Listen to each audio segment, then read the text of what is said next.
And we are back with a vengeance once more. We are detailing true crime podcasts. I'm your host, Solely, as usual.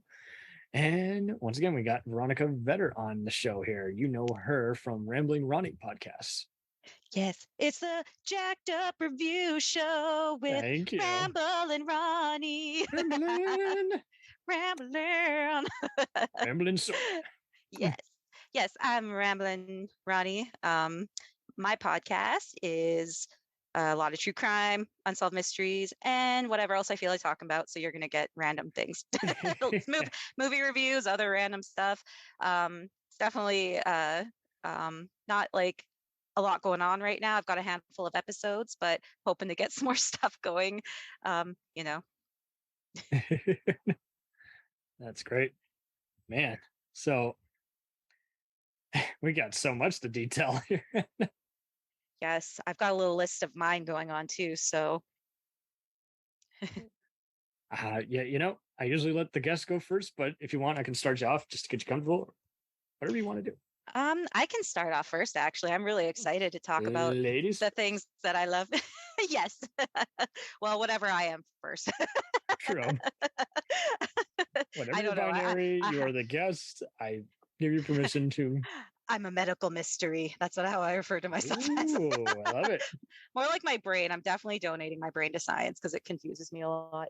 But I can donate, I guess, my toe clippings to science. I don't know. Well, so for true crime podcasts, like I have a huge amount of podcasts I love to listen to. It's something that started like years ago, and it's just don't we all evolved. Yeah. So I like one of the first ones is just serial killers. It's just the name says it. Serial killers. Murder. About that, murder. Yeah. But then as I've like gone along and found so many others that have come out, there's so many great ones that that are not only interesting for a variety of reasons, but there's a lot that involve advocacy too. So it's a way that you can be involved because you can do things, even if it's just sharing the story or clicking on a petition and like sharing that and stuff, documenting it. Like, yeah. So there's a lot of like it's not just that like true crime is for some people it can be just entertainment, but there's a lot of like the psychological, I think, the way that you feel like you're challenging your brain kind of as you're listening and solving like the case in your mind or wondering what's happening.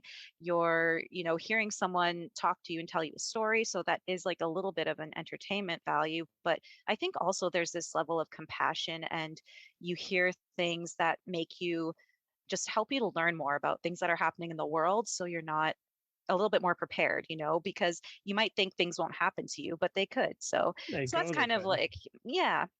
So one of my first, like one of the first podcast I want to talk about that is one of my favorites that I just learned about earlier this year. I've heard about it from a podcast, another podcast actually called the Prosecutors Podcast, and they had some episodes covering it. Yeah. And so this podcast is called The Lady Vanishes. And so it's really an amazing podcast because of the people that are behind it, and the way the storytelling is, even like the scoring, like the music for it, basically, it's just like it has like, it's very piano melodic and very like but it really evokes, the mystery and also the sorrow kind of the story. So I'll just kind of read the synopsis that they have under their podcast here. So a much loved mother, teacher, and friend steps on a plane for an overseas adventure and is never seen again. Marion Barter, the former wife of Australian soccer athlete Johnny Warren, went missing in 1997. The circumstances surrounding her disappearance is bizarre. Her daughter has never given up on finding her. So her daughter's name is Sally, and she's been working with a team from 7 News in Australia, including a lady named Alison Sandy and a whole list of other people, and people who are also just super sleuths, they call them, that are just from different parts of the world. They're helping them investigate. And so her mom went missing in 1997, and just the way the story has unfolded. It's mind blowing from the start to where they kind of The left off. prosecutors presents the lady vanishes. Yes, yeah. So they covered it. So if you want just kind of a quicker kind of synopsis, almost, it's still like longer. I think they have two parts for it, and they're probably at least, I'm going to imagine, 45 to an hour long, or maybe more, Hmm, because they do pretty in-depth episodes. But it's, good. I mean, the Lady Vanishes itself is 20 something episodes of X amount of time. I think almost an hour each episode, and there's so much content. So they present it in a way that's really digestible, but then once you listen to it, you have to listen to the full podcast. Like, Yeah. it's crazy because so Sally starts off this whole podcast just trying to, like, with her basic information that she knows, and what really set off her wondering what the hell happened to her mom, because she went to the police and she was trying to get her mom, like, uh registered as a missing person, and that finally happened this year, because for all these years, 20 something years, the police just didn't really look at it as a serious missing persons case. Like, they really, Wow. I think they really felt that because like, what really tipped her off to begin with was she had information for her mom's bank account, Sally, and so she was trying to see if money came out of her account, because she wanted to see if her mom was overseas still, because no one had heard from her. And the lady at the bank, she said, I'm not supposed to tell you this, but there's been money coming, because she told her she's overseas. And the lady said, oh my gosh, there's money coming out of her bank account here in Australia, because that's where she's originally from. And so she said there's been $5,000 being taken out every single day for however many days. Follow And the money. you're just like, what? So many questions, right?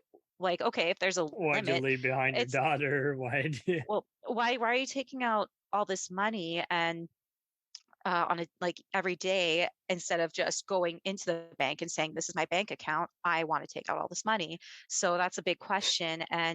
Um and then there's yeah, so it's evolved, because they have looked at people in Luxembourg, and they've looked at people, all these different ways they've tried to figure out where she was and who she was with, because it starts to formulate that there's a man who claims, who um I'm trying to remember how they tracked him down exactly, because the story, it's so convoluted. Like, it So got to the much. point, yeah, because it started, I think, in 2019, and just this year, 2022, they finally had a like a hearing type thing with a judge, to assess all this information, to see how they can move forward with this missing persons case. And when you hear all the testimony, and then they bring this man in who is this big con artist who lived in Luxembourg, lived in Australia. He's changed his name like so many times that it's hard to even know if his real name is what he says it is. So he goes by, yeah, and he goes by Rick And Blum he now. And can keep testifying, putting his hand on the oath book, and you still might not get the whole story. well, no, and he keeps changing it. And that's what's like, dude, like, he's in his 80s, I think. So it's also like, So you he's have big, you dementia. know? Yeah, like, well, I think, and he's definitely feigning that he's all ill and stuff, because it's really funny. There was one part where Allison Sandy was interviewing him outside the courtroom in real time, and she was saying to him, like, she's trying to interview him, and she's like, oh, hey, like, he's trying to go up the steps with his walker, and she's like, oh, you can go around this way, there's a access around this way for your You're ramp. trying to And avoid me. yeah, well, and he's just like, "Brr," like, set in he's like, no, I'm already going up the steps. And he's going, like, fighting his way up the steps with his walker. And it's like, how sick are you if you're doing that? Like, he's trying to act like pulling the feeble old man thing, No like one's all these buying it. other, like, So they're just yeah. threatening jail time, and he's having to keep stall. Well, there's no jail time, because right Oh, now it's I have to look at what it's called. Just one second. I was re-listening today, because it's just like, oh, I'm getting sucked right back in. The inquest. So it's just an inquest of going through the evidence to try to see if they can move forward with, or how to move forward, I think, with the case, because like, they were fighting for so many years to just get her registered as a missing person, and now it's like, no, we're assessing all this information and looking at this, like, did something bad happen to her or not? And so in November, the judge is going to have her ruling for exactly, like, how they're going to move forward Let me just look at the last part. It's just crazy. It's hard for me to explain all of the nuances of it because it will really blow your mind how this man is and the way he's such a scammer and that's all his life has been. And it's really sad Sounds because about right. yeah, there's other women. So what his MO is, because at this inquest, they had a couple women come in who he tried to screw over back in the 90s, I think. And they're these women who are probably around the same age as Marion Barter, single women. These ones were like recently divorced or have been alone for a while or whatever, recently widowed kind of thing.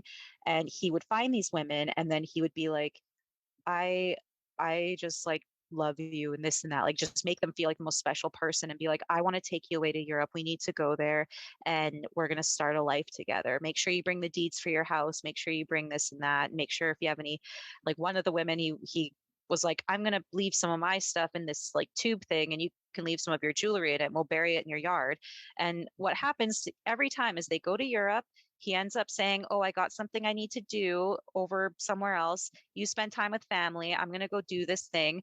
Then he ends up phoning the woman, whichever one it was, saying that he was attacked. And like as he's going, he's taking all of their stuff with him, like the deeds to their homes or whatever it is that he's asked them to bring. Usually that's what it is. And he ends up going, oh, I was beat up and robbed and blah, blah, blah. And then so he's like, you like, can your family look after you for a while? And I can try to get you a plane ticket back to Australia, like, in the future A in dozen in different the state. things. Yeah. And then with a couple of these women, they had family, thankfully, that were there that were like, this sounds really fishy. I'm getting you a ticket right now. You need to go home now. And then these women would go home and right after they get home, guess who's walking up the driveway to their house? That you guy. know yeah, so he is like, and that's the saddest thing is that he just finds these vulnerable women or would find vulnerable women. And it's crazy. There's a lot of men out there. There's been a lot of documentaries on Netflix about men like that who Oh uh yeah, yeah, swindlers, so their it's typical very Lifetime movie. intriguing. Yeah, totally. But, I think there's so much with this podcast where it's not only intriguing, but looking at the dedication and what they've gone through, like Sally and the team that worked with her, like because they have had to go through some shit, like, like because, To oh, just decide I will constantly change my identity every day. well, for him and then for like, yeah, the people involved, like how, just the inner strength, I think, and building up that tough skin to have to go out every day and knock on doors and try to talk to people and find out information and have Hmm. cops that are getting annoyed and stuff. Like it's really good. So I highly recommend that one. It's called The Lady Vanishes. Watch it. Have a listen. No. Yes. Do you want to share one of yours? Alrighty, I got a good one here for you. So I've been fortunate enough to listen to this guy and even collaborate with him before. So it is I don't speak German. Now, Daniel Harper had this idea because it's just all he does all day, literally. It's just look up hate speech, Nazis, and how they think, and just the sociology and psychology even behind it all. Oh, And wow. he was doing it when he wasn't on They Must Be Destroyed on Site movie podcast, but he and Jack Graham, a film historian, decided to just team up and just talk about all just various injustices. They've done all kinds of coverages. They talked about Jimmy Dore, who's basically a liberal fascist. He's really just a alt-right, magnet, but claims to be a liberal. He's just Oh, is he the guy on YouTube? And he's got like yes. it looks like a TV show thing that he does, and I Mhm. that always confused me because I had always seen him take like having some kind of point of view that I'm like, oh, is he liberal? And then he'd start going off, and I'm like, I'm confused. He's not you even know? Daily Show level. He so many people took the bait. He got fired by the Young Turks. He's a sexist pig. But they've done all other kinds of coverages. They did really good. What they do in terms of outlining their stuff is just looking at various videos, some that even been deleted, and just warning you, as like you're about to listen to some fucked up shit, and just what got them into this whole thing, and they're going beyond just the obvious, where it's like, of course, they must be loyal to MAGA in order to do this or that and get what they want. But usually their best one, if you can look it up, is about just various shooters and why they go about way they go. Because a lot of it was definitely pretty cool when it happened. That there was a lot more shootings shortly after Donald Trump got elected, and these shootings in general were the kind of incels who basically, because they felt like, oh, I was lied to, I must go unleash my violence on other people, you know, and they do a good job also of just, not just sticking to just, Wikipedia or what have you, but also just going into some giant interview dissections and what have you, and just what are the other just like hidden words that everyone's using that is triggering all these other violent imbeciles on this planet. And sometimes they will kind of humorize it a bit, but they still at the end of the day just try to just keep this very brief and not more than an hour. Wow, that's definitely something I'll I look don't up and listen speak to. German. Yeah. Yeah, that's cool. But did you say loyal to mega or manga? MAGA. So like Maga. they would detail some MAGA guys who were not even using MAGA to their full extent. They're using for like some other kind of violent, scam, or just like with all the other just, InfoWar trolls who decide they should get a gun and go on a rampage. And they go into some of the other ones that are various divisions and, independent factions that have sponsored some kind of crazy buffoon. Wow. That's So if you got a strong yeah. stomach that day and want a particular gritty take, but also, they do go the extra mile and get some video clips and play them. So Well, it's I interesting to applaud them. know. Yeah, it's interesting to know all these things because Not just it's good. anyone can do this. This is depressing Yeah. shit. And especially in a factual way, because that's where there's so many issues is people will just latch on to whatever concept that is speaking to them and they don't analyze things from every angle and try and like it's uh yeah, so it's just good to like know what is going on out there because you don't know. You You like to don't. think that you'd like to think that people are, kind of getting past this, or at least society, we're going to get past this point of these extremist We're kind of points gonna of views. know the difference between an actual news report and a Joe Rogan rant. And it just seems like we got too many who are just, well, I agree with it, so therefore it is factual. And it's like, that's never been how this is done. And I know damn well that's a lie. Yeah, totally. So and like everything you have to double check even if it's someone that you follow strongly or whatever Mm-hmm. because It there's might people be I've incomplete. It might be too soon.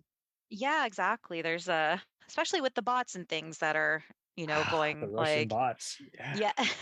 Yeah. It's there's a lot that's really and it's not just Russian. Like I won't get super into it because there's so many people who have this vitriol about the Johnny Depp Amber Heard stuff. But I'm just gonna Yeah. say there's a little bit of manipulation going on there. So I hope people are aware of that And before just they for any jump kind of on the celebrity. bandwagon. Any And celebrity, yeah, it's anyone who like says they don't have some bot, subscribers is lying. That's part of the game too. So it's interesting to see how, I mean, there was even this other documentary series called, I think, uh, Famous on Famous or something like that, that dealt with how people can trigger their Twitter and Instagram into looking like something that it actually isn't. And I probably butchered the name, but I'm sure if you look up oh social yeah, just media Google it. HBO Yeah. Max documentary, you'll find it. But I personally have not seen it, but I have seen 5 different podcasts bring it up. So I'm like, okay, this is cool. I still need to check it out. But like you say, it means so much just putting extra time. And like you say, many will not do extra time. They will just click on the first thing and say, oh, just what I thought. I'm like, well, it's catering to people who are already going to believe the most. And this is where we become contrarians. Half the time we will see people instantly go with their gut reaction, whatever it is. And it's just like, whoa, whoa, whoa, Hmm. read it before you share it.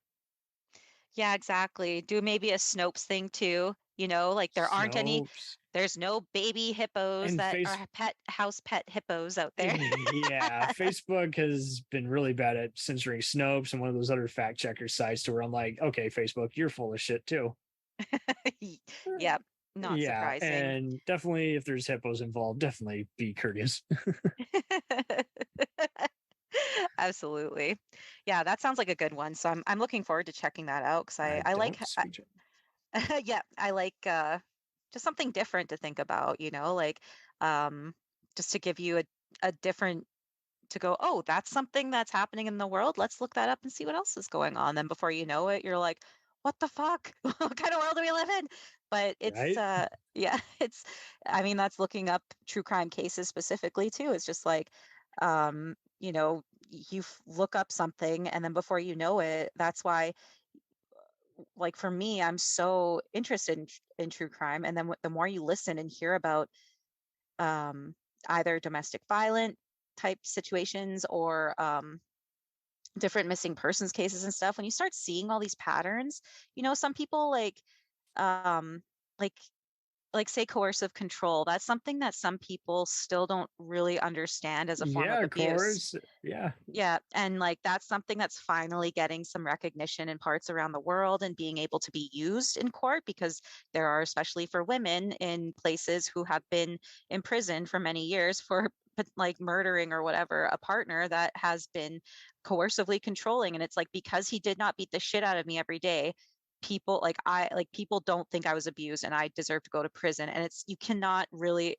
you haven't experienced it, it's really Yeah. hard to explain what it's like being in an abusive relationship Everyone like does the that. whole, oh, just leave. I'm like, that's not, you don't know. No, It it's doesn't work that so way. it doesn't. It's horrible being in a prison, in an imaginary prison, like because of all these different factors that are so difficult to explain. but but yeah, so it's so this next case I'm going to talk about, or this next podcast I want to talk about, they deal a lot with unsolved true crime cases, and that's what's really great, and like more unsolved or missing persons, I guess. So um, and a lot of them though, like if they're not missing persons and it's someone that's missing and there's clear evidence of some kind of foul play but it's not being investigated properly. So those are other cases too. That's just really I really like listening to this because this is Voices for Justice that I'm referring to, and it's a true crime podcast that's hosted by Sarah Turney. So every episode ends with a call to action, and Mm. her tagline is kind of don't just listen to their stories, be a voice for them. So So justice, yeah, just justice, Voices for Justice. voices for justice. Okay, this Yeah, sounds vaguely familiar. I'm sure you've heard of Sarah Turney because she got really got more uh, became more involved in the true crime world and became more I'll just say popular, but I guess more noticed kind of thing, more followings and stuff, because she was a voice for her sister Alyssa Turney. So there were some other people who had covered the Alyssa Turney story, and then was like, I'm going to start my own podcast. And hers is kind of, it depends. It might not be your cup of tea at first because it's a lot of interviews and stuff like that. Mm-hmm. So some people just want a story, I guess, told to them. But this is more of, again, another podcast where it's information unfolding, where she's deep diving into her own life, her own father, her family life, and doing interviews with different people that were involved in her life and her sisters, and sharing a lot of private information, which must have been really difficult. But in order to try to find an answer to what happened to her sister, who went missing, I want to say 18 or so years ago, but I don't have the exact uh, timeline right now. Sorry, but it has been quite a few years. Her sister's been missing, and she went missing when I believe she was about 17 or 18, I want to say. And This goes it's back to our old, I mean, I used to have a code growing up in the 2000s. We always said, hey, check back, don't separate ever. And we had walkie talkies going before we got into this thing known as a cell phone, before it yeah. was the flip phone, before it was the, iPhone. And everyone just seems to forget that. They just seem to think, oh, just be in and out. And it's like, that's never that easy. You were a kid once. What did you want to do? You wanted to jump on the card and run around. It's just, Yeah, and people do that, and like that's kids where do have done kidnappers that. look Yeah. for. And it's also like what's really sad with this is that a big component of it, as you listen, is uh and how it has resulted so far is her dad who is Sarah's dad, but she's actually Alyssa's stepdad. So they share Ah, the same mom, but different dads. And then their mom died from cancer. So then they were being raised by their dads slash stepdad, Alyssa's stepdad, Sarah's dad. And there's just a lot of creepy things with him and his behavior towards Alyssa. And then when she went missing, he kept telling different always the stepdad. stories. I know. Like, I mean, honestly, the statistics are for children and young people who are missing murdered. A lot of it, it's the familial thing. Like that stranger danger They run is, away from the person who's supposed to be protecting them. well, yeah, and but it's not that though. It's not running Oh, away if you can't explain what happened to her because no one knows what happened. And he's been telling different stories to different people all the time. And so Sarah was deep diving, and liars. now I think it's in the past couple of years, he has been arrested, and Oh, there's going to be a trial investigating into this. So there's not much more information now with what's happening because it is now in the court system kind of thing. But that's good. But I sure feels for Sarah, and she ended her first season with closing out now that things have been on this like have been rolling with her sister's case, but she has a second season now that she has done a lot with interviewing families, and that's what I really love about her podcast is she like reaches out, interviews people. She shares their voices on her podcast with parts of the interview, but also explains parts herself. And she's sharing information and helping people who really want help with getting these cases solved or having help finding family, whatever it is. So that's why it's called Voices for Justice. And so she does such an excellent job. I think she's such a strong person. She's helped me myself to really assess why I listen to true crime and what I can do more than just listen to a podcast. Like if yeah. what I'm going to do, like what can I do outside of that? Am I just going to listen, or can I at least take a minute to go and Can I share retweet, this on share a group something? that'll listen? Yeah. Yeah, so and it seems like no matter what you do, it's not going to help, but there are things like if you listen to The Lady Vanishes, going back to the first one, she connected with people around the world who were essential in helping them to find this information that has led to finding this man who may potentially be a man who has lied and potentially has something to do with her mom being missing, quote unquote, all these Hmm. years. And that's because of other people who have reached out and said, I looked at this plane schedule, I looked up this hotel, I looked up this thing, I looked up this It this doesn't add up. article. Yeah. Like they find these pieces of information that maybe like Sally or someone wouldn't have Underreported. thought of. Yeah. Yeah, and so like having people out there to help, that's what really it really helps to share, to It get speeds it other up. people. Yeah, it helps. It rules out at least 5 different predicaments. Well, it didn't get on a plane, didn't change their identity, didn't go out of country. Okay, well, now you got to check, nationwide. Yeah, and then there might be that person that's like, hey, I like was staying in this city that year and I totally met this person. And even if it seems like nothing, that's still something. It could be something. So that's why it's Right. always really great to share these things too. So License plate, something. yeah. And just to pinpoint, it's like if this is the real person and we follow up and yeah, that definitely sounds like that person, we at least have something to add to a timeline. So yeah, that's really Where the interesting. dominoes fall is definitely where it matters. Yeah. Now, do you have another one? You know it. Okay, so A Few Bad Apples. Totally recommend this gal. Oh yeah, a few bad You apples. you have heard it. Okay.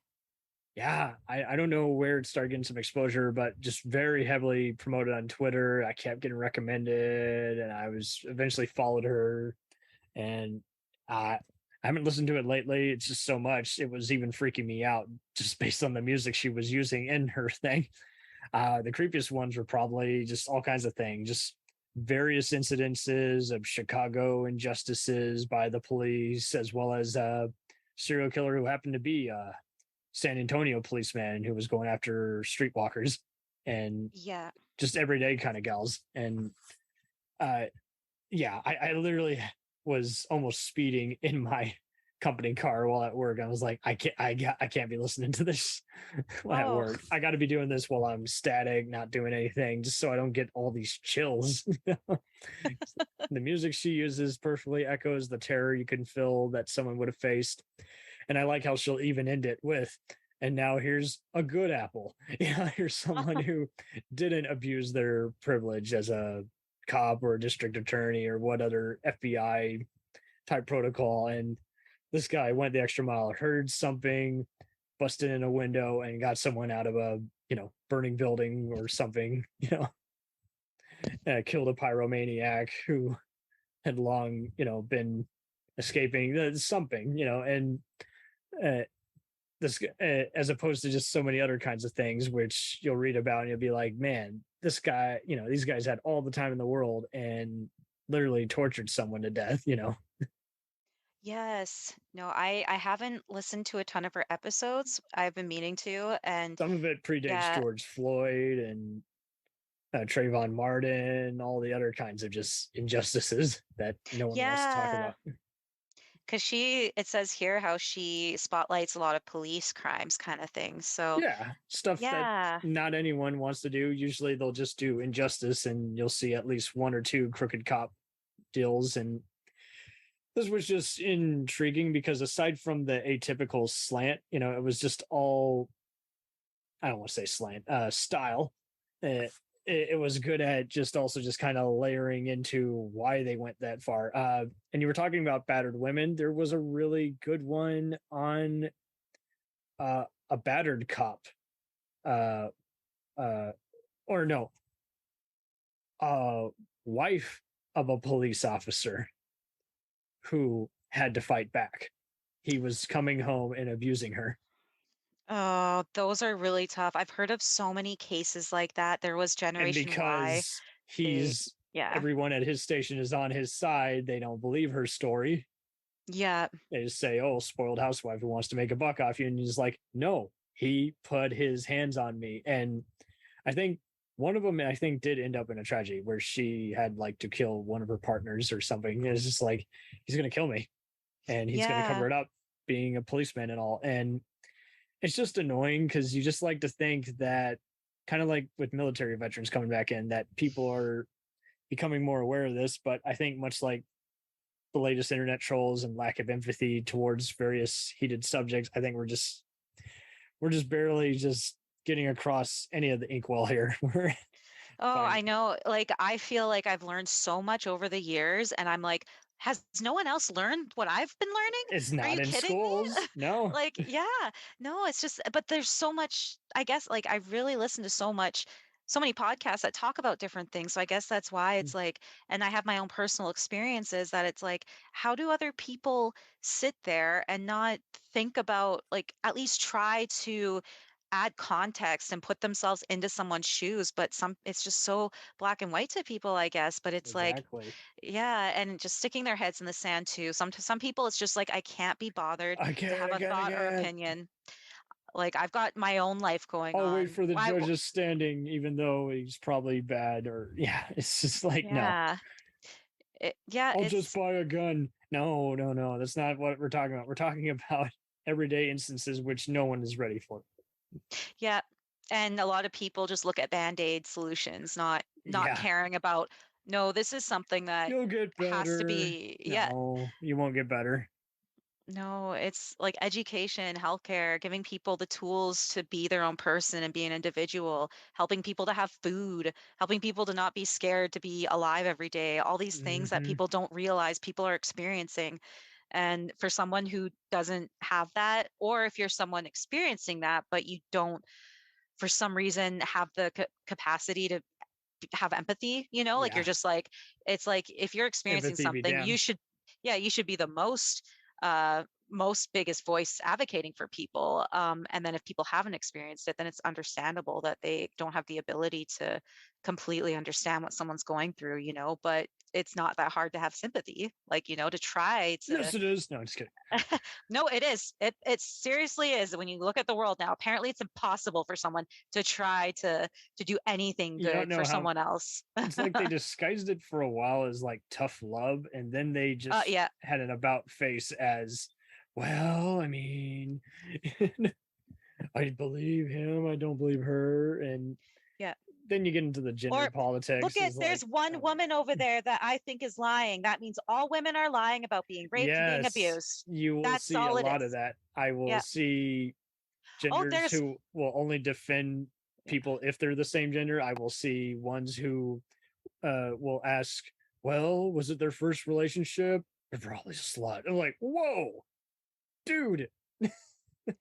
yeah, it's and I don't want to get Was super he a into hard. hero? Oh, well, it's okay if he abused someone or beat someone up. He was doing his job. I'm like, you're missing the point here. It doesn't matter what they've done. It's Yeah, and it's and hard to then also differentiate who just views everyone as flawed or wants to give them a get out of jail free card. And it's like, well, listen to the actual offense, before you make your so-called final ruling. yes, and it's also the false equivalency that people are doing. Like I'm gonna False, say, reasonable doubt. Yeah. yeah, straw man, all those fallacies. It's like, no, the vaccine is not the same category argument as like the vaccine versus abortion, not the same Yeah. bodily autonomy Not the thing. same as that or gun control at all. And Yeah, no, these and people you're want politically to, correct. No, I'm not being politically correct. I'm trying to save you. So yeah. And like there's so much intersectionality with everything, but not yeah. in the way where it's like my body, my choice of the vaccine, but women Yeah. don't get to have the choice. It's like, no, those are not the same things. I don't want to Yeah. have to explain this to you. Like, and if you can't be bothered to try to They go get for like, like the oh, first heated thing they can say just so you will fuck off. And it's just like, well, good job at getting me to not bother with you, but you still don't understand it. I don't know if it's that you're just putting up every barrier you can. Just like, say, maybe a determined father knows his son committed a crime, will do anything, use any amount of money to maybe just cover up his crime. It's just that's what it comes off to me is just someone who's just like, well, I have double standards, but just this once, I'm gonna just go against everything, every principle. I'm gonna betray it all. But there are others who are just that dumb. There are so many who just get involved with the whole freedom versus, you know, fascism. And I'm like, this is a matter of public security. If this was go undercover because a nuke just hit, we would not be having this conversation. yeah. This is And delay the inevitable before the new, you know, radiation inevitably gets us sick or kills us or we evolve, but we have a bunch of catastrophes. It's just like when it involves germs and viruses, it's just like clearly everyone was asleep in science class.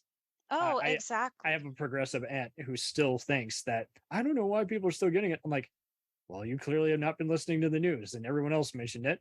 You can still get it.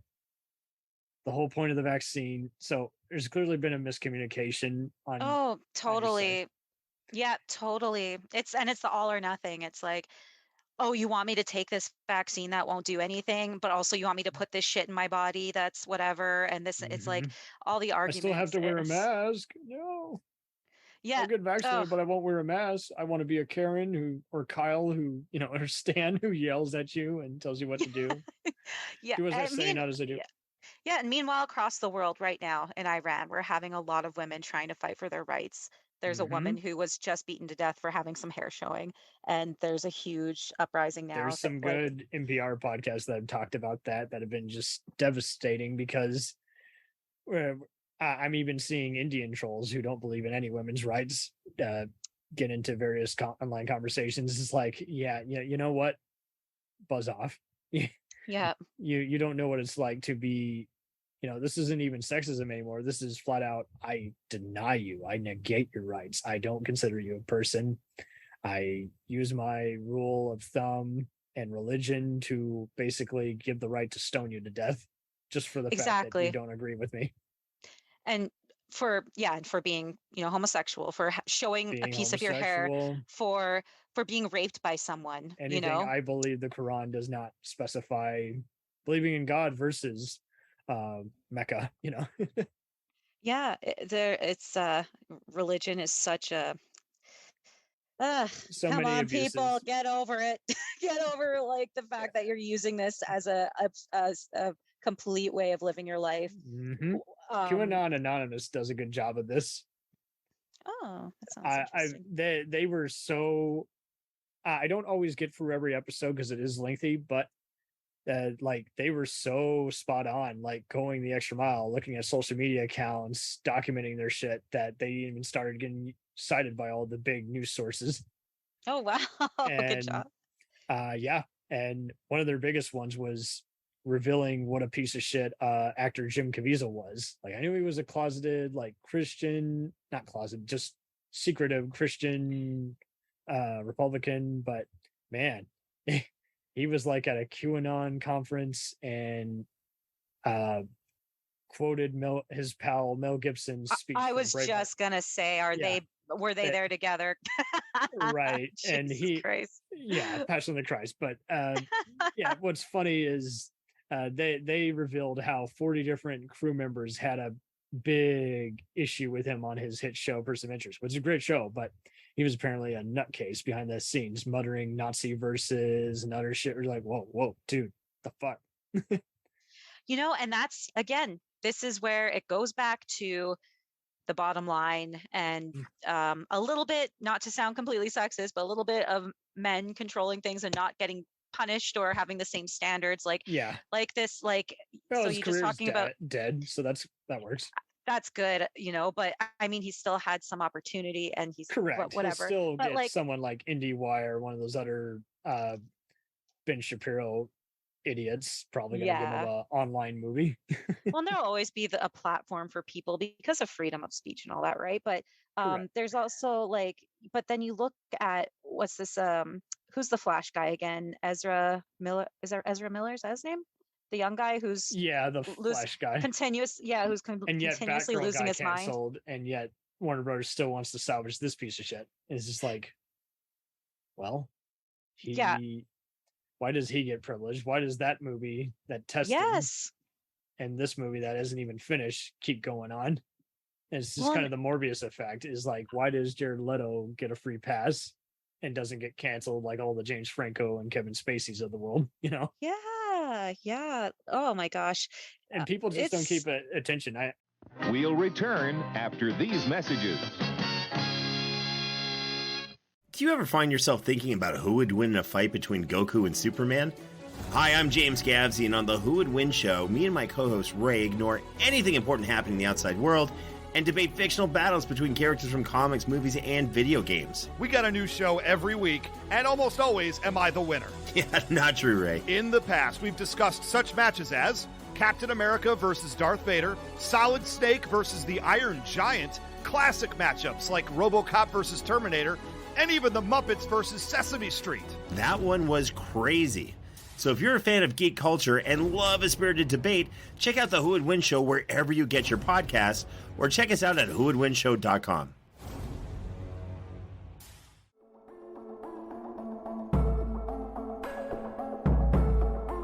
We let things pile up in the DVR, we add them to our queues, we wait for the DVDs and Blu-rays. We time shift. The Time Shifters Podcast. Sci-fi, horror, fantasy, superheroes, comedy, action, film, television, maybe some not-so-current events. Find us on iTunes or at timeshifterspodcast.com.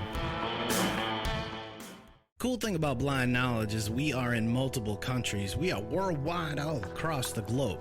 We are in the US, we are in the UK, we are in Canada, Germany, India, Japan. We're in Australia, y'all. BlindKnowledge.com. Now back to the feature presentation.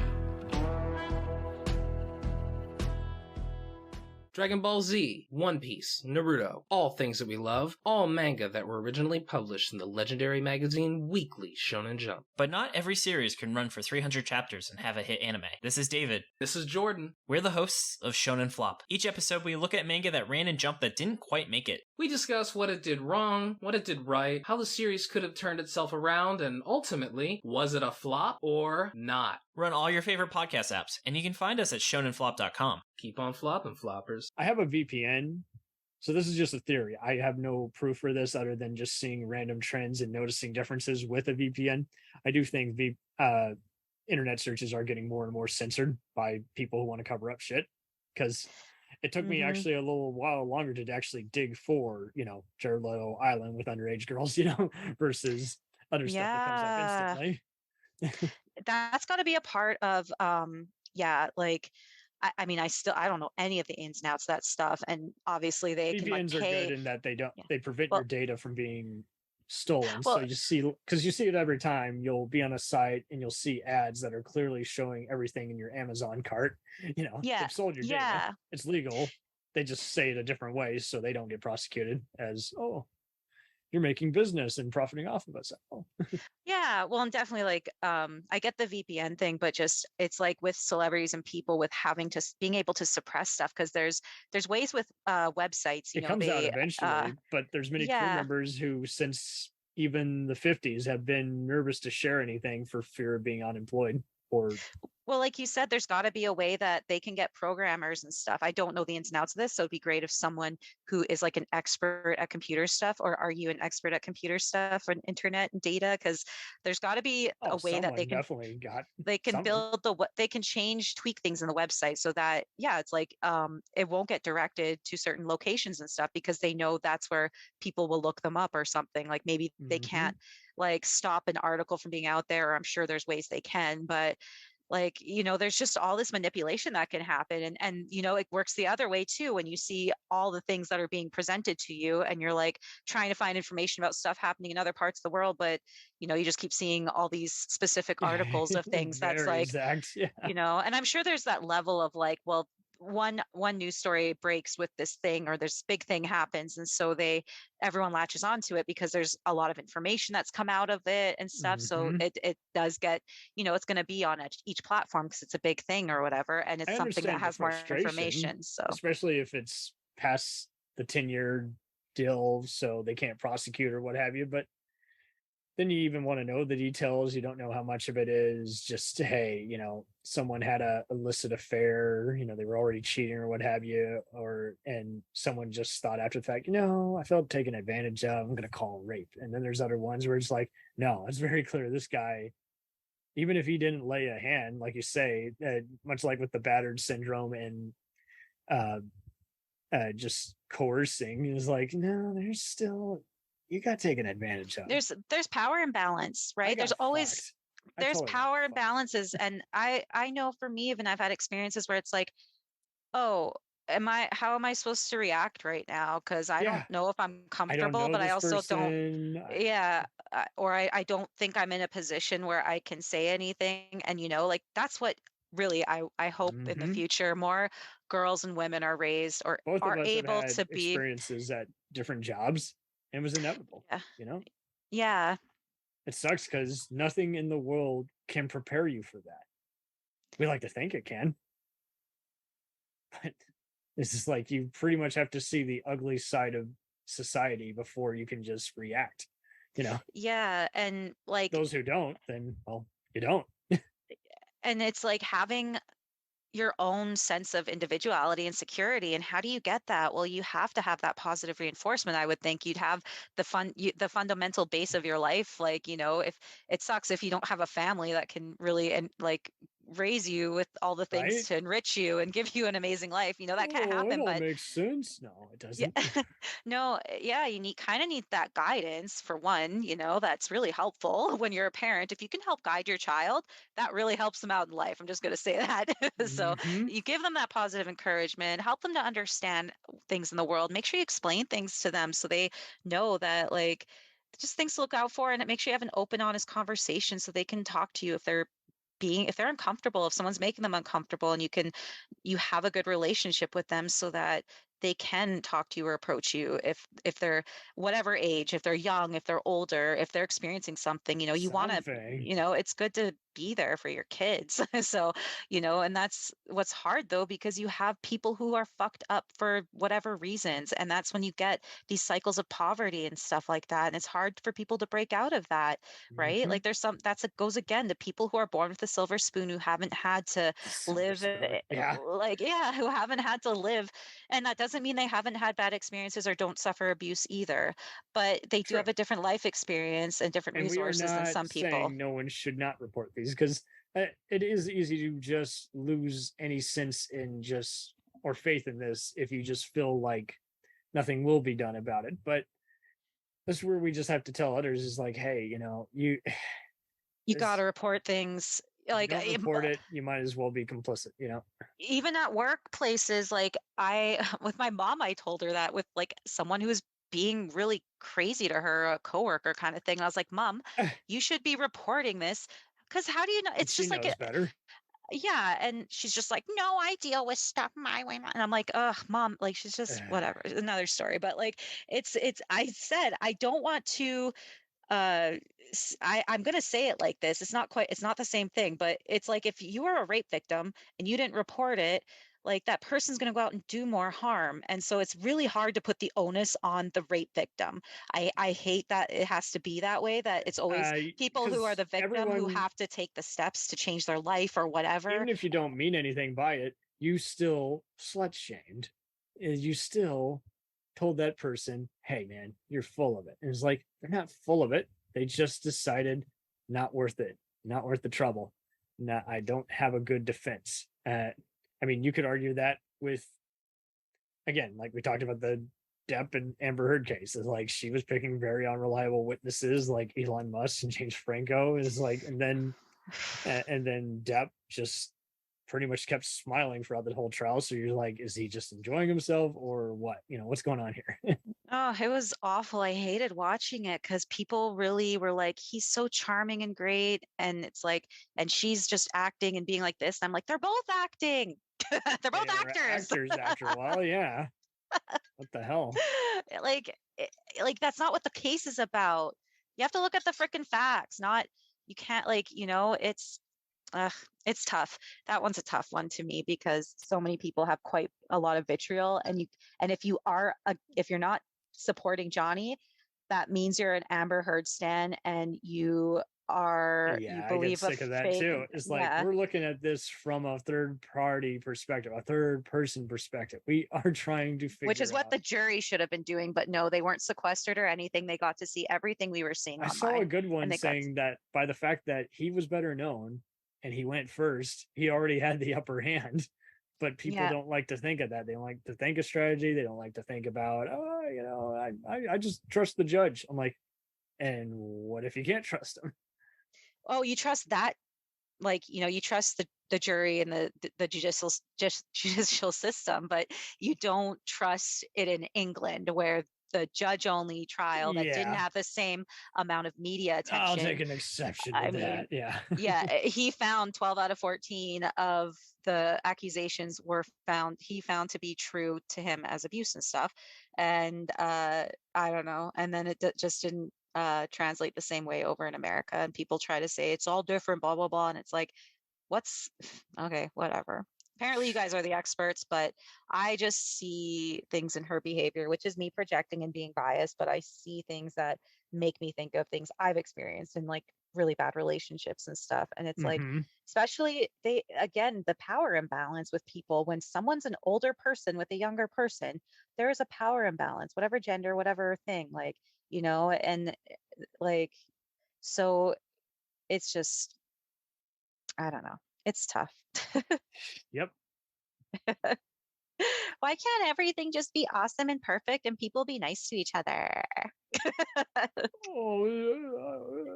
been nice. I've been set up. Yeah, it's like, there's another one that I definitely recommend that is actually totally on the perfect subject. And yes, by the end of this, you're totally going to believe the findings of this. This is by screenwriter John Ronson. And he has all the audio emails and everything to back it up. He decided to investigate at that time. I think it was like 2018 this came out. And I knew about it. I'm a guy. I do watch all kinds of movies. And I heard, it was like, oh, wow, there was that young adult film star, August Eng. It's very beautiful. And then next thing you know, suicide. Then a case of, oh, she was bipolar. And then everyone always asked, why didn't she get the help she needed? And you just go through this and you're like, because her producer husband, who was way older than her, he's like 32 and she was like 22, some shit. Yeah, it was a big ass difference. And it was literally negating her. He was going home playing video games and you're just like, wow, what a douchebag. What's the podcast or documentary called? Is it podcast or? Yeah, the last days of August. The last days of August. This sounds familiar. I think Everyone's- that's. Were you telling me about that last week? I Mhm. think. Yeah. Yep. Last day. Yeah. Pretty good one. Oh, that sounds really good. I love those kind where, just that little bit you said, I'm like, I can imagine what else is in that The podcast about frustration, of just their life, what her life was like. I can like, because I she can't can't wait defend to. herself. All they were able to do was finally dig up video footage, and they play clips, and there were other people who knew about all these other stuff, but they hid it. They had it cryptically, like, don't look into this, and then would give a name. And this is like, man. And unfortunately, with this part of the industry, so to speak, there's just so many people who just take it with a grain of salt. And they even try and bust into other theories of where producers will come up and say, did you enjoy it? Okay, you're getting paid. You don't enjoy it, I'll see you in court. And so there's all other kinds of shadiness that they bust in this. And this isn't just for people who follow it, who are into that perverted stuff. It's also in just how entertainment happens, how this person was really cool, and then once her meds started being declined, it then made you wonder, is like, whoa. And her husband's alibi does not check out at all. But getting there is very interesting, just hearing all these other people who are professional and some of whom aren't even related in the adult film industry. So it does a very good job. That sounds so good. Like really sad. It just breaks my heart hearing that. It is, but my mind was blown, and I did kind of get a little freaked out at this one. And it just shows you the power of words. But I was just like, whoa. So who covered this up, And was it even a cover up? Was it just neglect? And he had just enough deletion of everything, that would incriminate him. And you're left with so many possibilities. And at the end, I just even realized that, wow, this fucker's on Facebook. And I went ahead and blocked him. I was just like, fuck this guy. Oh my God. Oh boy. Victim my ass, widow my ass. This dude set everyone up for failure. I'm totally checking that out like right after this. That sounds like a good deep dive that like especially that just is so sad. Like so she was technically diagnosed but wasn't maintaining medication, basically is what it is. Or and then people even tried to act like she was a racist. I don't do scenes with black guys. I'm like, well, you're dealing with the other persona. Oh my gosh. No, that makes me sad to hear that. And then who knows what was going on in her mind throughout this whole, and she's so young, 22. I used to think 22 is like, when you're younger and you are like 22, that's when you're an adult. Then like you're 32 and you're like, I was a baby still. I like, hey, that's just me. I have a bit of arrested development. So right. That's crazy. That's a good one though, like a good recommendation. I can't wait to listen. The next one I'm going to talk about is I'm curious if you've heard a lot about this because of where you live. Lori Vallow and Chad Daybell. You heard about them? Lori Vallow. No, it's not ringing a bell. Are they news reporters? Are they talk show? No. No, so it's a subject of this true crime podcast I'm going to talk about. So this is this podcast is called Mommy Doomsday, and it's hosted. It's an NBC production that's hosted by Keith Morrison, the amazing Keith Morrison, just the father of true crime voices. Have you ever seen Bill Hader and his obsession with and his impression and obsession with Keith Morrison? I forgot about the Keith Morrison impression, but yeah, he's like, oh, how did he kill her? And then he's like eating popcorn. He's like, oh, keep going. Oh yeah, he's like all into it and doing the voice, like, because Keith Morrison, he's just such a treasure. I won't try to imitate him right now, but I definitely I love to like just walk around and try to do my best Keith Morrison impression. But I will just read this synopsis quickly, because this one is kind of tough for me to figure out where to start talking about it. Just like the Lady Vanishes, it has more like so much information. It's difficult for me to explain it somehow. And Mommy Doomsday with Lori Vallow, it's got a crazy timeline that is also very difficult to explain. But I will just do this synopsis quick and then try to get into it. So The disappearance of two of Lori Vallow's children in Rexburg, Idaho in September of 2019 would expose a bizarre trail of death, devastation, and doomsday beliefs that captivate the nation. Damn. So Lori Vallow had, I think, 4 or 5 husbands, and she had 3 children, and kind of going through her life. So she grew up, she's Mormon kind of thing, and she ended up getting married. Then it didn't last very long, got married again. That's when she had her first son, got married again, and that's who she had her daughter Tylee with. So her oldest son is Kobe, and then Tylee, and then that husband, you know, this is there's some stuff behind this, but he ended up being accused of abusing the children, and that was investigated for 9 months, but he was cleared. Yeah. And later on, her brother Alex, who is this other key character in this whole story, her brother Alex, who she's weirdly close with, who follows her around everywhere she moves and goes, he attempted to murder this third husband. And but I don't think he succeeded in that one, though. I think he ended up dying later from, I think, natural causes or something, if I'm correct. Again, it's a lot of information, a lot of people. It's hard for me to remember who goes with what information. So then down the road, she marries Charles Vallow. So Charles Vallow, she was with for about 13 years. And that was when she actually kind of had a good life, you know, because she was always moving around. She was always whatever. But she's like, so that's Kobe, how he remembers it. He said Charles was good to him and Tylee. And then Charles, his sister, her son, so his nephew, had a child with someone, but they were involved in drugs and stuff. And so their child is JJ, and he ended up being like premature, very small. He's autistic and stuff.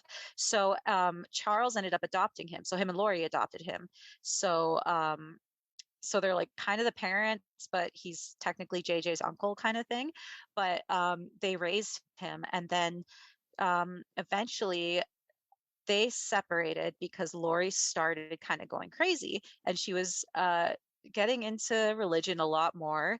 She met Chad Daybell, and he started talking to her about his extreme Mormon views and stuff. And she started saying that Charles is a man, and who's named Nick, and he's this different spirit, and blah blah blah. And a different spirit. Yeah, and that he's like, I don't know. She just was going crazy, and wanted to be away, like separate and stuff. And so he went to the cops at one point. There's recordings of it with him talking to the cops saying, "My wife is like, she's saying I'm this other spirit and this soul, and she's saying all these things, and I'm kind of scared for my life and stuff almost." And then eventually Alex ends up shooting Charles at Lori's new home because supposedly he came in and was being threatening, and Tylee, the daughter, she was at the house, and she came out with a bat, and supposedly he took it and hit Alex on the head. So then Alex shot him a couple times and killed him. And if you listen to the aftermath of it, Lori and Tylee are with the cops to go to the police station and report it, I guess. And she's just like, "Oh my God, like, I can't believe we just moved into this house. Like, that's why we don't have much furniture. We just like moved in. And oh my God, I'm just like, sorry, neighbors, sorry." You know, and she's like, "Yeah, Tylee's like going to school now. She's going to go to college. She just skipped ahead a year. She's starting next year. Yeah." And the cops like, "Oh, wow, that's great. Blah, blah, blah." Because she's like considered a beautiful woman by some, I guess. But she, and so you can't be both. You can't be intelligent and beautiful, you know.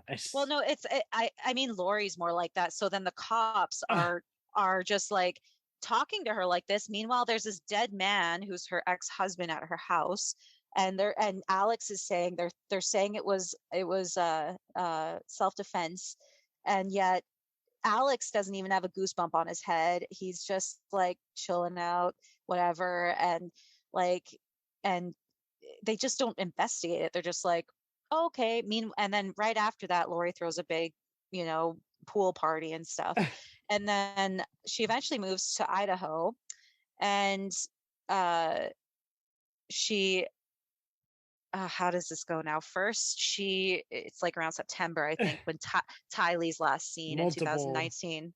It's a long thing. Okay. So this is like me really actually shortening it up because there's so much information. It's crazy. I'm writing these down. But she ended up, she moved, and then she was with Tylee and JJ, and then eventually Tylee was just gone. It's called Mommy Doomsday. And now I have to look because I guess on Netflix I need to resubscribe to Netflix because I unsubscribed because I you jump around to the things that you actually watch more once they insert ads. Or just you're like, I've watched the shit out of this of this platform. I don't need it for a few months. Everyone's using third-party links anyway, so it's all good. Ugh, I know. I mean, no one is. Everyone does everything perfectly and by the book.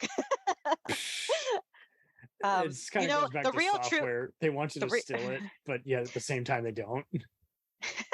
I was just gonna say the real true crime is the amount of platforms coming out now and how much they expect you to pay. And they were going back to where cable would be easier. Anyways, so my main point was that on Netflix, if you need something more watchable instead of something to listen to, apparently there's a series. I don't know how many episodes or anything, but there's a series about this. So it's about Lori Vallow, Chad Daybell, and the podcast is Mommy Doomsday. I don't know what the documentary is called on Netflix, but I will be watching it pretty soon. And I totally encourage everyone to, because pretty soon there's going to be a case in 2023, or they're going to finally go to trial with this. So I got to wrap up what happened though. So Tylee goes missing, JJ goes missing. JJ's grandma and grandpa, who are Charles' brother and sister, so I guess he's like the I'm not going to get into it. My brain's hurting trying to remember all this stuff. But they are the ones who are like, we are wanting to reach out and see JJ, and she is not communicating with us, and we're concerned. We haven't heard from him or seen him in months. And eventually, like, Lori marries Chad Daybell. They go to Hawaii, and then the cops start investigating. But it takes them a bit. It takes them a bit before they actually start investigating. And before you know it, they start investigating. And eventually, it was, I think, earlier this year, they finally were digging around Chad Daybell's his yard. And because he also had a wife, this is another component. He had a wife who suddenly died too, who also, so there's a lot with that. This case, there's even more. There's so much more. This is barely scratching the surface. This is soap opera territory now. It's crazy. And they found, previously thought destroyed at all. I mean, when I first heard it too in 2019, I first heard about these kids missing. I was like, I can't wrap my head around this case, but I kept listening to different things and learning. And so I was, at that time, I was like, what the fuck happened to these kids? Because she was saying that, no, they're safe somewhere. I just don't want anyone to know where they are. Well, they find their dead bodies in Chad Daybell's pet cemetery in a clandestine grave. And it's just, you're like, everyone fucking knew it. Like, right? It was inevitable, but yet it's so tragic. Well, and if anything, all these podcasts have in common is that anyone who pretty much was destined for failure, they didn't get there overnight. It built up over time and got taken advantage of, hence the true crime murder investigation. But yeah, some of these other ones is like, man, these people are not people to just be this diabolical and figure out this scheme that caused so much damage, so many lives lost.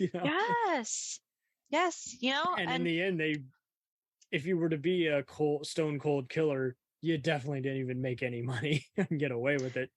Yeah, and definitely money's a big component.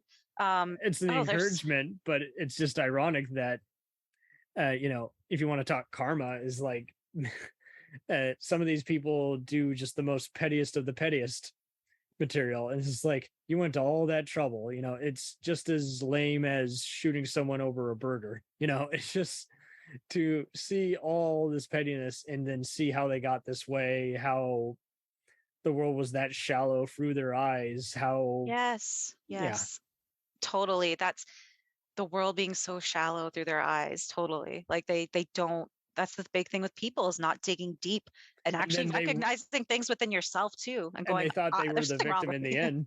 you know, Yes. Yeah. wrongfully Like, accused, even though they know what they did was psychotic and wrong. And yeah, she didn't have to kill those kids. But it's, again, and that's why it's Mommy Doomsday, is because they are perpetuating this belief that those kids had dark souls, that they're supposed to have 144,000 people that they have to get together for the end of days, which was end of July 22nd days, or Jim something, Jones type stuff. Yeah. that total shit. And it's just like, oh my God, you guys are idiots. And yet, did they really believe that? Like the fact Or that I'll do time, but I won't do a lifetime. Like, well, you're either doing lifetime or you're getting off until the next homicide that we get you on. You know, it's just yeah, it's like, yeah. And the fact that they did so much, and it's like, maybe there's a component that they actually had this religious belief thing, and it became mhm. like oh, there's a French term I can't think of, but it's a thing where you just both you like inherit each other's craziness, you know. Oh, um not I double can't think of it. indemnity. It's I know I'm not going to remember it, but it's a French thing. French term for double persona. Double persona. Okay. Split personality. There is, what is the French translation? Debonnement. Oh, that sounds right. Hang on. We call it schizophrenia, but I mean, well, I'm thinking of like when is there a famous movie character that uses a term? I'm looking it up. I have to look it up. Hang on. It's all good.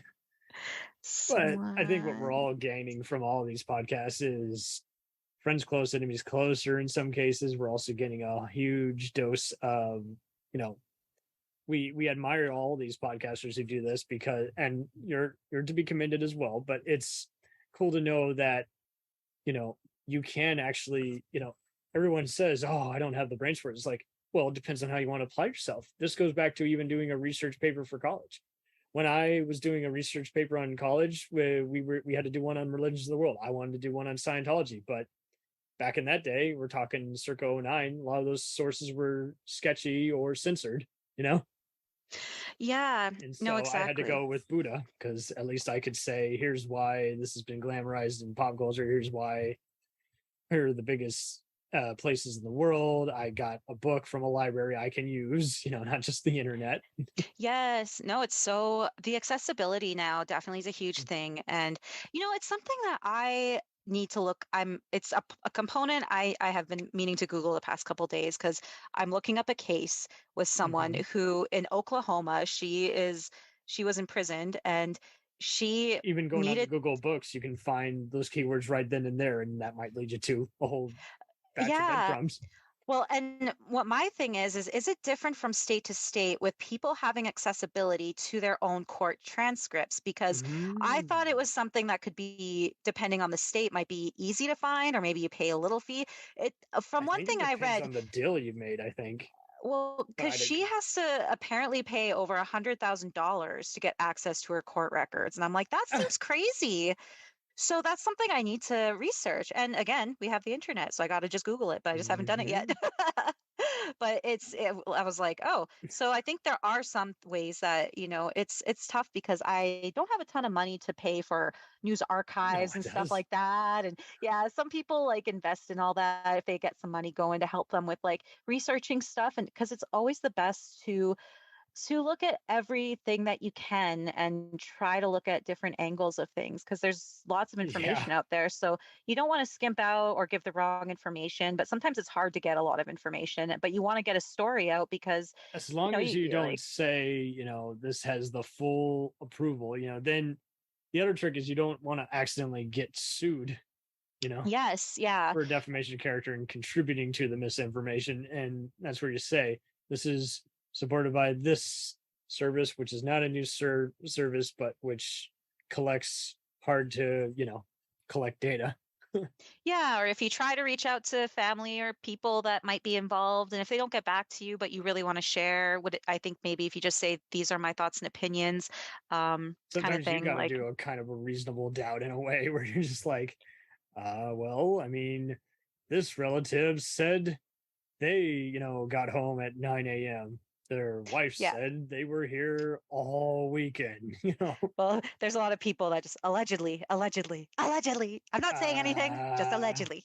Yeah, you're quoting Letterkenny there. I say allegedly all the time. Everyone thinks I'm quoting your country's comedy show because it's a line in that. I'm like, nope.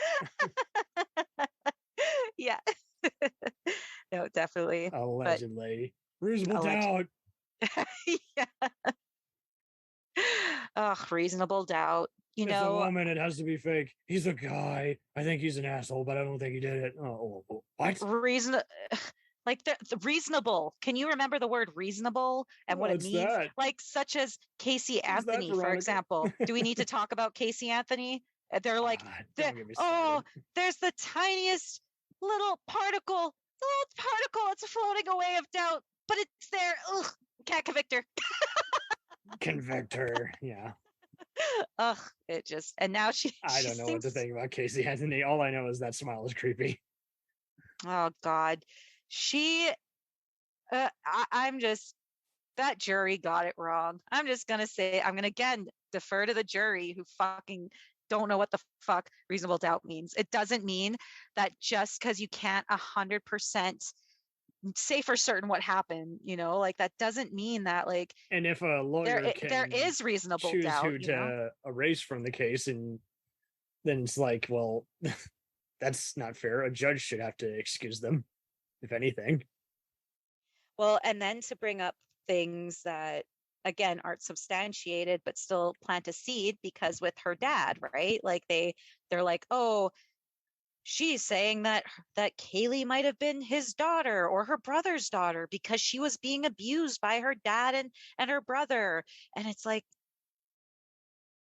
okay, like it's like, okay, you don't want to not believe people. See, I'm throwing a pen now. I'm getting mad. But it's just like, but she lied like the whole case and so, I'm going to start going on for an hour, but Crime Weekly did a really good job on covering the Casey Anthony case. That's another podcast?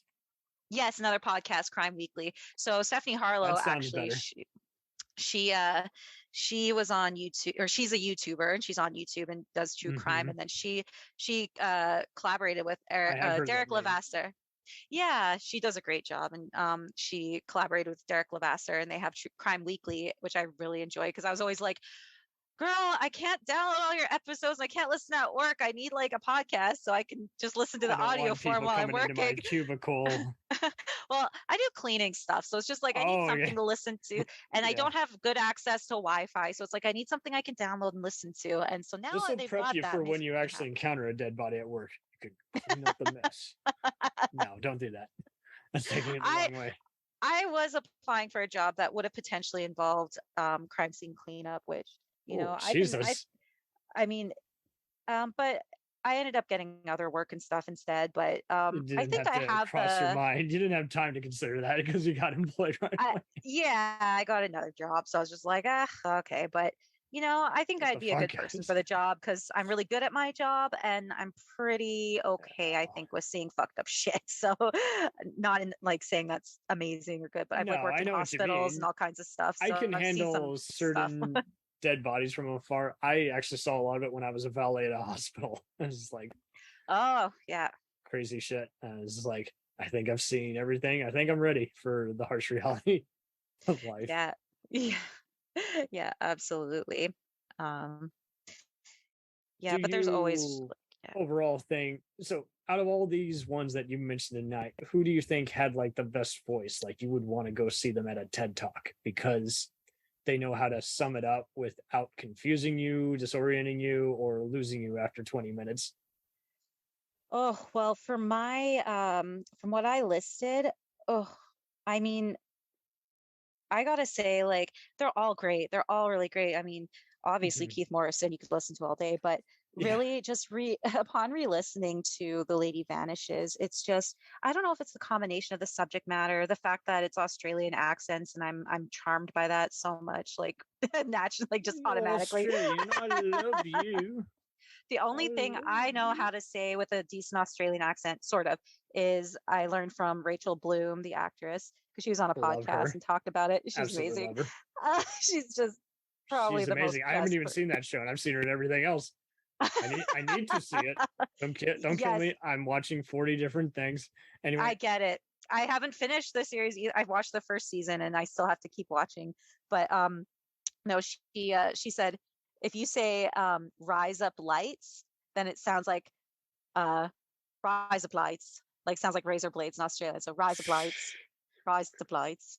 the blades. I need some rise up lights to shine my Rise up lights. blades. Okay, that was horrible. I can't. I'm Can't not good at pronounce my accents. R's. Yeah.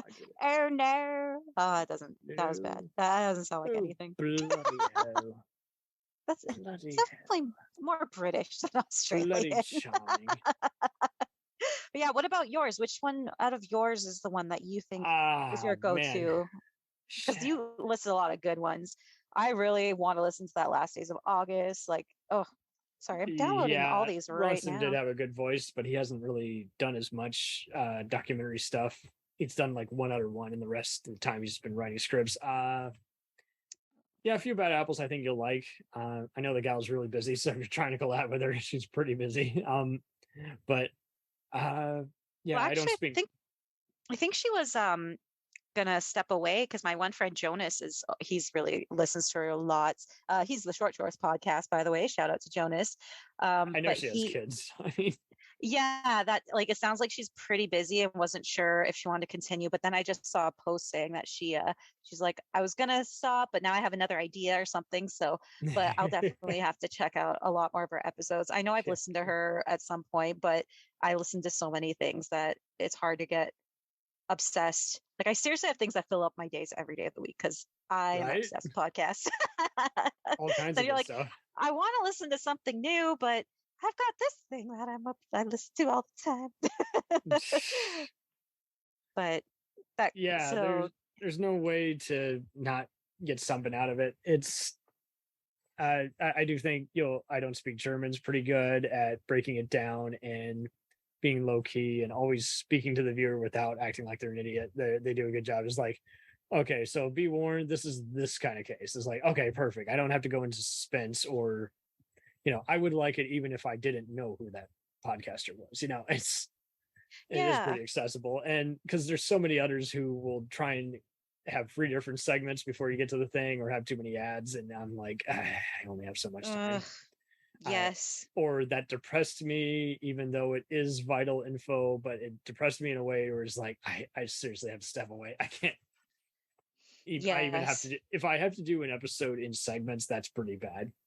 Sometimes it is good and it's just my squeamishness, but there are other times where it's like, it's too much. It's like if you were to watch a stand-up concert, but no one told you it's a 4-hour edited together compilation. It's like, yeah, you should have told me that before you made the damn video.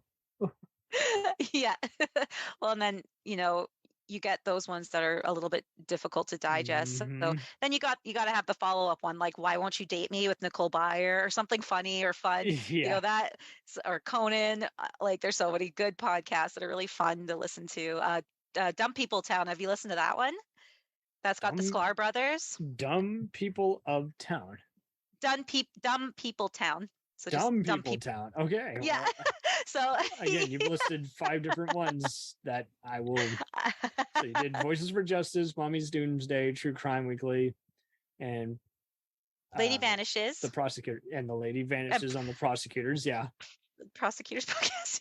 Well, The Lady Vanishes is its own podcast too. Oh, its okay. own. Shit. Okay. Yeah. So both are good though, but it's good if you listen to prosecutors too, because again, like I said, that summarizes it in a couple episodes, but you will end up finding yourself listening to The Lady Vanishes, and you will be listening to all 20 something episodes and you'll be like, what the actual fuck? Like, how does this man exist? Are you fucking kidding me? You'll be laughing because he's so insane. Like there's one point he's writing a letter to a woman who's trying to woo, kind of thing. Woo. And woo, he's trying to woo this woman. And he said, something about how she makes his testicles sing or something some kind of thing like that. And you're like, wow, that's romance right there. Oh hell, I'll give you a friend. I'll give you a pal here. They're technically not a true crime, but they do report just outrageous stories that is like that's a Daily Show worthy thing. If it were more crude, cinema psyops, they will dissect cinema psyops. They will dissect an exploitation movie and then at the end of it figure out if it even mattered. If anything they just witnessed was worth a shit or not. Was it a good story that became a B/Z grade movie, a giallo horror or effective Italian mystery, drive-in movie that is way better than has any right to be, despite being earned by low budget company like Roger Corman. And then they'll often end a segment with just some outrageous thing like woman blew off lover's testicles, or guy accidentally backfired his shotgun without even loading it, or some shit like that. So that's why I call it Mystery Science Theater meets The Daily Show. It's like, yeah, these guys are awesome. Had the honor of working with them. Oh, cool. How do you spell so it's cinema and then psyops?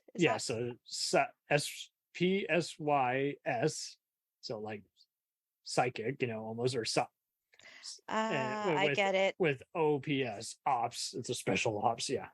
Okay, I got it.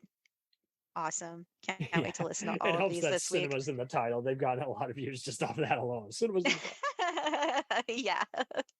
No, that's great. That's a lot of awesome options now for me to explore because, for me, I have 500 I listen to. I have 600 million that I'm subscribed to, and about 500 million thousand that I have to actually listen to. So. That's a very particular number. 500 million thousand, I think I said. I think that's a real number. Man, I love it already. But now I have I applaud you, more. Ma'am. I have a lot of time to myself at work, so I use that time to listen to things. Yeah. Well, I doubt there's many doctors or neurosurgeons that are like listening to podcasts while working. Maybe that's someone's process for doing extreme work on people or things. I cannot focus on taking this person's brain apart and putting it back together unless I have earbuds in and I'm listening to some hardcore true crime. that would be me if I was a doctor. Hardcore. Thankfully, I'm not a doctor. Okay. Thankfully. Well, why'd you say that? I don't know. I don't know if I trust a doctor that's just like listening to true crime and being like, "Oh my God." It's like the thing that people used was it on TikTok? And it's like her hands were cut off, her arms were cut off, her feet were cut off, and it's always like the meme or the caption that's stressing, like they're a freaking CSI tech is like, it was murder. It's like, no, don't say it that way. Come on, there's some respect for the dead. Or like, someone getting all aggravated listening to something and they're like 5 times. Whoa, you're sounding like you're enjoying saying that. Holy shit. Wait, before we completely wrap up, have you listened to any of the Dr. Death seasons? I haven't, but I did see the Peacock dramatization. Oh, okay. I haven't watched that one yet. I really want to watch it. That was an easy digest. I squeezed it in with Girls 5 Ever. I was like, I got 48 hours to get as much TV watching as I can of original premium only content. I got it just for the psych-free movie, but I'm going to watch all these other dramatic stuff that's getting some award noms. It was worth it. Yeah. It's a good one, and it's a true story. The podcast is really good that covers it. Jesus. Oh, yeah. What's Christopher Dunch, right? That's his name. Yeah. Christopher Dunch, yeah. And I don't typically like that lead in most movies, but he did pretty good. The supporting cast and the investigators were interesting. It was inspired with how each episode began. So it was like, okay, that's cool. It doesn't feel like just well acted, but messy, Yeah. There's just plenty of that where it's like, okay, well, I mean, it's well acted, but very uninspired camera work, editing. Yeah, totally. You're like, and especially it's a real story too. So it's like, you've got all the things out there. Yeah. You just gotta act it out and make sure you do it justice by I've done that so much with the music bios. I'm like, I want to see them on stage, get inside their head, not, lip sync very well. It's just yes. That's great. or you covered them, but you claimed it was about the band. You didn't even cover the band. Their lawyers have a cease and desist. Absolutely. Thank you for being on here. What are you going to be covering on your show? Well, coming up, For those I'm who working forgot already, it is Ramblin' Ronnie. Ramblin' Ronnie's podcast. So to find out if you know what I'm up to and all that, you can follow me on Twitter, which is Rambling RONI. You can also follow me Facebook, Instagram, Rambling Ronnie's podcast. Just look me up there. Yep. And I'm on Twitch now, Rambling Ronnie. I just have been playing with You've me embraced all doing kinds random of formats. stuff. Yeah. I am going out there and trying new things. So yeah, I'm spreading my wings and I'm flying around the world.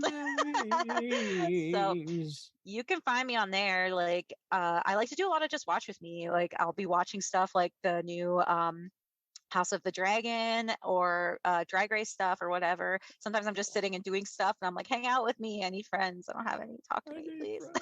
I need friends. So right now not I'm serial killers. Yeah, no, I'd be fine. I'd be fine if you just passed by me. I lost your number. You can't trace this. I mean, you already like I've already gotten an interesting message about things, and I'm like, wow, cool. Okay, but that'll happen with the internet. But yeah, no, I'm currently working on Bobby Parker. So she was a woman. Nice. I will just say, if you want to learn a little bit more about it, because I don't want to talk too much about it. It was a woman who helped an inmate escape, sort of, and then they were living together for 10 years, and then they were caught. But there's different perspectives on what happened. I really feel like she's been railroaded to looking like the bad guy, because there's a bunch of guys who facilitated him to have easy access to leave, and then they're saying that it's her fault. So that's a really glossing over of that. So maybe that'll it's an intrigue you, okay, though. just not as a personal opinion. Yeah, but stating opinion as a fact, that's kind of a misuse. Yeah, I'm very much. I'm going to dive into my if you thoughts left it about more it. open, that'd be great. But yeah, so when you make up the viewers, mind is like, dude. I mean, you don't know. Were you there? Well, and there's just a lot of reasons why I think that, again, it goes into coercive control. It goes into people having a narrow lens of their view of the world, and they don't think they have any other ways to get out of a situation they don't want to be in. Specifically, I'm talking about Bobby Parker, why she might have made the choices she made. That's kind of some of my theory of things, but that's just a little glimpse into it. If you want to know a little bit more before I release my episode, I'm going to say by Sunday. We'll see if I'll do that. We will see. No guarantee. But check me out on Twitter, again, Rambling RONI, if you want to see when I release my stuff and get updates. Let's do it. So follow me on there. And Unsolved Mysteries, season 4, episode 7. It's towards the end of the episode. It's Unsolved Mysteries. Yeah, the show. You gotta say it with the Lon Fontaine type. Oh. Unsolved Mysteries. Tune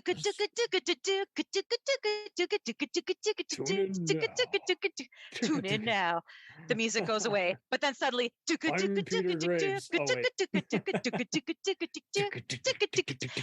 it for like 10 minutes straight at the beginning of every episode. You're like, oh, thank God it ended, and then suddenly it's like you're like, oh my God, at that time. Yeah. They're like, we are taking advantage of this fucking theme song. It's amazing. It a Casio keyboard? How did they make that? Yeah, exactly. They're just so.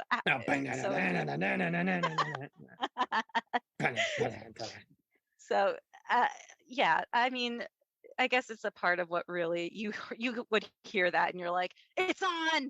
I gotta watch it. Get it on. Yeah. But yeah, it's on season 4, episode 7. If you want to kind of look at it yourself, if you feel like it.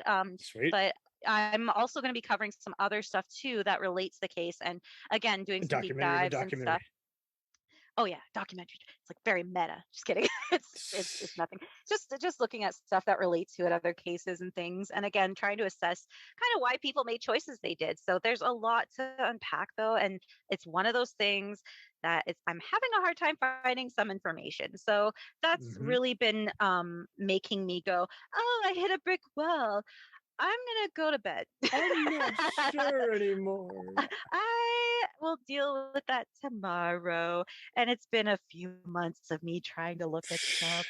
But it's like so much happening in life. It makes it difficult when you can't just focus 100% on researching and doing stuff. And you know, my brain, again, like I said, I'm donating it to science. I cannot explain what happens in my brain. But what happened to the brain?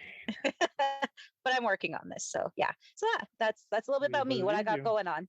And please check me out on Twitch too and say hello if I'm on live. No, I'm just kidding. Yeah. Just say hello. Hello. Bonjour. Oui. Hi.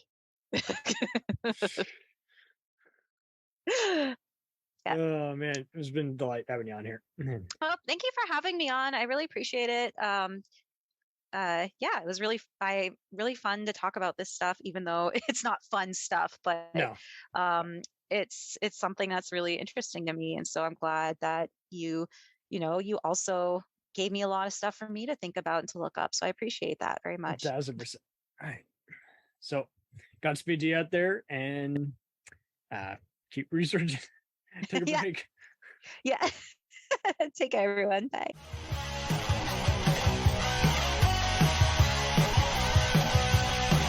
Follow us on the web on Facebook, Twitter, and Instagram. The podcast is available on Podbean, Spotify, iHeartRadio, Anchor, Apple, and anywhere else podcasts are available. Feel free to review our show and leave comments on any of those sites. Thanks a million for listening. It's a jacked up